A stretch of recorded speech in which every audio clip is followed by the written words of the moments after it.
വളരെ കുറഞ്ഞ സമയം ഈ വ്യത്യാസങ്ങളെ ന്യൂട്രലൈസ് ചെയ്യാൻ നമ്മളിലൊരു കപ്പാസിറ്റി ഉണ്ടെന്ന്, അതായത് ഒരാളുമായിട്ട് ഒരു വാഗ്വാദത്തിൽ വന്നപ്പം, അല്ലെങ്കിൽ ഒരാളോട് ദേഷ്യപ്പെടാനുള്ള ഒരു സാഹചര്യം ഉണ്ടായപ്പം നമ്മൾ എന്നും ദേഷ്യപ്പെട്ടിട്ടേ ഉള്ളൂ അല്ലേ? അല്ലെങ്കിൽ എന്നും അയാൾ ശരിയല്ല എന്നേ പറഞ്ഞിട്ടുള്ളൂ.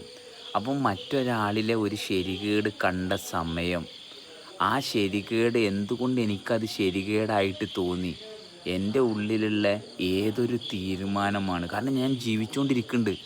അയാൾ പറയണത് തെറ്റാണെന്ന് എനിക്ക് തോന്നിയിട്ടും എൻ്റെ ഉള്ളിൽ ശരിയായിട്ട് പ്രവർത്തിക്കുന്ന ഒരവസ്ഥ എന്നിലുണ്ട്. അപ്പോൾ അതുമായിട്ട് കണക്ട് ചെയ്തിട്ട് ആ തെറ്റിനെ എനിക്ക് നിർവീര്യം ചെയ്യാൻ എന്നിൽ സാധിച്ചു കഴിഞ്ഞാൽ, ആ വ്യക്തി പറയണത് ബാധിക്കാതെ കൊണ്ടുപോകുന്നൊരു ഭാഗം എൻ്റെ ശരീരത്തിൽ പ്രവർത്തിക്കുന്നുണ്ട്. അതുമായിട്ട് എനിക്കും ചേർന്നിരിക്കാൻ പറ്റും.